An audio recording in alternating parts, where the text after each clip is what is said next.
Sonic X Shadow Generations is one of the most hyped Sonic games in a long time. Because despite how many people were excited for the recent Sonic Frontiers, let's be honest, there was also a lot of skepticism. And I'd argue that while there may not be as many eyes on Shadow Generations, the people that are paying attention to it are overwhelmingly more positive about the game.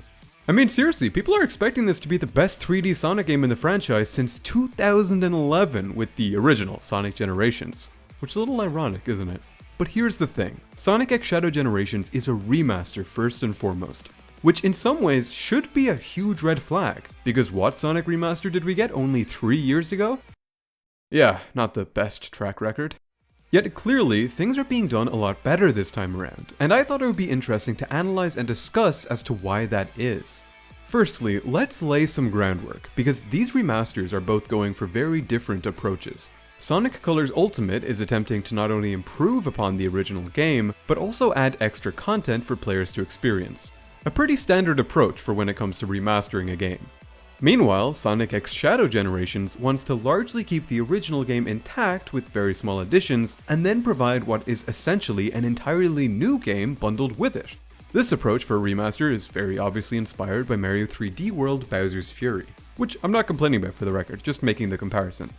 Both of these methods for a remaster are viable, and I wouldn't say that either one is the better choice. But with that being said, one of these is a good remaster and the other is not, which means we clearly haven't gotten to the root of the issues found in Colors Ultimate. So let's do that now, shall we? When you think about it, this remaster being received as negatively as it was is a genuine enigma.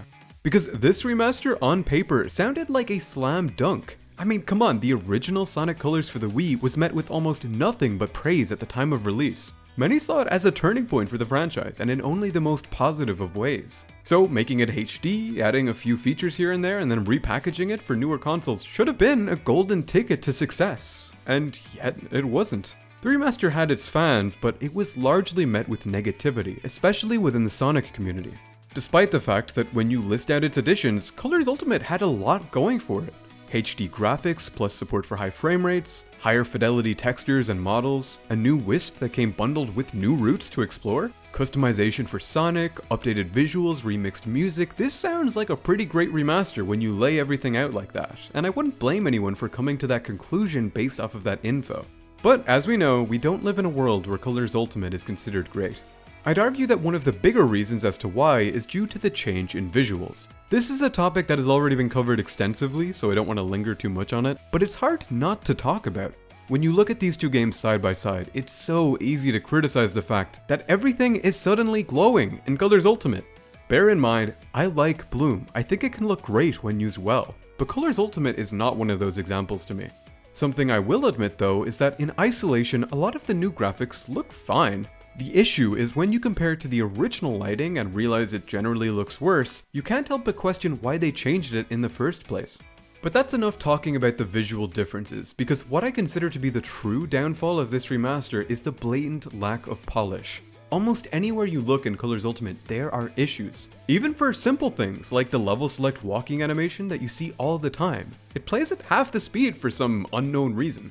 The list goes on and on too. The 480p cutscenes weren't redone and were instead upscaled, which not only looks weird but also clashes with the new aesthetic of the game. Then there's issues like Sonic's eye animations being entirely broken and his irises not moving anymore. There's one stage where the intro is janky to the point where you don't see Sonic until he starts running. 2D sprites don't always face the screen, making wisps sometimes appear like sheets of paper. And the worst part is that I could keep going on. Quite frankly, this game is filled with stuff like this. And a lot of the issues may be minor ones, but they all add up. It's death by 1,000 paper cuts. It honestly really helps me appreciate the incredible mod that is Project Re-Rainbow, which fixes the majority of the issues that I have with this remaster. If you own Sonic Colors Ultimate on PC, I highly recommend checking this mod out. It improves the game in many ways and keeps the vision much more in line with the original while also improving upon it. They even redid every cutscene in the game, which is crazy to me. But this mod existing doesn't make the base version of Colors Ultimate any better of a remaster. And now that I've established the main issues I have with it, let's take a look at how Sonic X Shadow Generations is looking to be the better remaster in almost every way. The shadow portions of this remaster are obviously the main draw of this release. but it's worth looking at what was done to the original generations first, because technically this is the part that's getting remastered, while Shadow is kinda doing his own thing. Unlike with Colors Ultimate, when you try to compare the original generations with its remaster counterpart, you're going to struggle to find many differences. Some may find this disappointing, but the original holds up. So while it's not very exciting to have the game be the same visually, it's undeniably the safest option that Sonic Team could have gone for. I can't speak for everyone, but I know that I'd rather keep the visuals the same than have the potential for another Colors Ultimate scenario. But then what does this remaster change? Obviously it's in HD with support for higher frame rates like almost every remaster, but there's also some smaller additions despite the fact the remaster practically looks identical to the original. One change is the addition of the drop dash for both modern and classic Sonic. As I expected, it seems to be mostly useless for modern, but I'm not complaining because it seems to be a nice add-on for classic Sonic. Another change is that Chow are being added to every stage as a bonus collectible. As far as I know, we don't have gameplay of this. The screenshot you're looking at is the only official piece of information that I could find. But I'm assuming the Chow will be hidden in random parts of each level, and upon finding them, they'll follow you until the end of the stage, in a similar fashion to the Partner Chow mod for Sonic Adventure 2. Notice how both of these additions to Generations do nothing to alter the game in a significant way. They're add-ons that can easily be ignored, and instead only serve as bonus content to mess around with. In other words, they are very, very safe, because you can't argue that their existence makes the experience of the game any worse. There is however one change we know about which could end up being divisive, but Sega has been careful to show next to nothing about it. The change in question is that the story of the game appears to have been rewritten, with new dialogue for every character being added. Some cutscenes are also appearing to have been touched up, like the opening cutscene, which has gained the addition of some extra Chow. This is something we know very little about and could either be good or bad, it's hard to know. All we do know is that one of the only complaints of the original Generations is that not a lot is done with the story. There's nothing wrong with it, but there's also little to write home about. So who knows, the dialogue being tweaked could be for the best. Now, if these changes were all that we got with the Sonic Generations remaster, then while I would have been a little disappointed, I believe that it still would have been the much better outcome than what happened with Colors Ultimate. It's the classic, if it ain't broke, don't fix it mentality, because Generations as it exists is a great game, so slightly brushing it up and making it available on current platforms would still be a win. And yet, what we're getting is so much better. Let me tell you what I loved the most about the Shadow portion of this remaster. Surprisingly, it's not the fact that we get a story focusing on Shadow, though I do love that aspect. Instead, my favorite part about this is that we're getting new reimaginings of levels that never got featured in the original Generations. This was always the idea I wanted the most whenever I thought about a Gens remaster.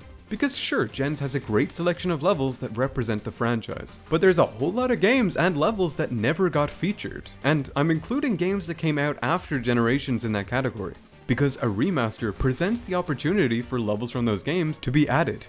In my ideal world, the Generations remaster that I was looking for would have added 3 stages to the game in the form of Sonic Lost World, Sonic Forces, and Sonic Frontiers.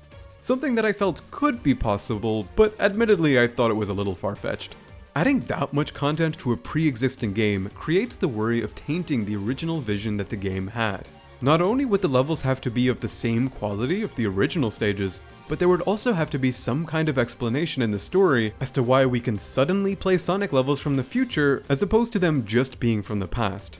In other words, I could see the inclusion of stages from these games being a messy one, but it was still something I hoped for, and somehow we essentially got that and more with Shadow Generations. Unfortunately, Sonic Lost World has seemingly been met with the chopping block, but Sonic Forces and Sonic Frontiers are both being featured in Shadow's campaign, which I love, regardless of whether or not it makes sense. We're getting more stages too, like Radical Highway, Final Chase, Bullet Station, and Kingdom Valley to name a few. Though I don't know if all of these are standalone stages, as Radical Highway and Final Chase appear to take place in the same stage. Regardless, it's really cool seeing these levels get representation in Generations, and I likely would have been happy with this remaster if these were just added on their own. And yet, we're also getting a new story that's tied to this campaign of levels, as well as new boss fights with returning villains, new abilities that Shadow can use for alternate routes mid-level, a stage themed on the upcoming Sonic Movie 3, complete with a new model and Keanu Reeves voicing the character, and the icing on the cake, at least for me, is the open zone that we're getting for the hub world. I'll be honest and say that this alone was one of the bigger selling points for me because I really love the open zones of Sonic Frontiers. But that's besides the point. What I'm trying to get at is that Shadow Generations was able to give me exactly what I wanted and more without tarnishing the quality of the original game at all. And that's pretty commendable if you ask me. There are many ways that this could have gone wrong, but going with the Bowser's Fury approach of bundling what is essentially two games together was a really smart move considering what they set out to accomplish. It meant that they could create corresponding new content as a standalone to be judged separately, instead of throwing a bunch of ideas into what was already a good game and risk worsening it as a result. Which I'd argue is exactly what happened with Color's Ultimate, even though that remaster was much more tame in terms of its quantity of additions. With that being said, I believe I've accurately highlighted the strengths and weaknesses of these two games, and can safely conclude that we should get that shit out of here, because Sonic X Shadow Generations has set a new standard for how Sonic remasters should be from here on out. I mean, in terms of quality, by the way, I don't think every Sonic remaster should be done in the 2 games in 1 style. But maybe you do, and there's nothing wrong with that. On that note, please let me know what you thought of this video in the comments, and leave a like if you enjoyed it, of course. But before you go, I want to address how some of you may be confused that this video is randomly being dropped after a 2-year absence on this channel with essentially no explanation. Long story short, I was working on and off on a comprehensive review of Sonic Frontiers for about a year. But with the updates that were coming out, my video kept becoming outdated, which caused me to rewrite, re-record, and re-edit a lot of what I had done every time a new update dropped. And quite frankly, it drained me creatively, and I ended up leaving that project in limbo for the sake of my sanity. After a break, I then began working on another larger scale project, one that I have actually since finished, and I'm really looking forward to releasing sometime soon. Before I published it though, I wanted to make a more normal length video to get back into the groove of things, but be on the lookout for that longer video coming soon. I really think you'll enjoy it. With that out of the way though, if you enjoyed this video and want more content like this, then feel free to subscribe, because there are definitely more videos like this one on the roadmap. Though for now, we have come to the end of the video. So, thank you very much for watching, and I'll catch you in the next one. Take care.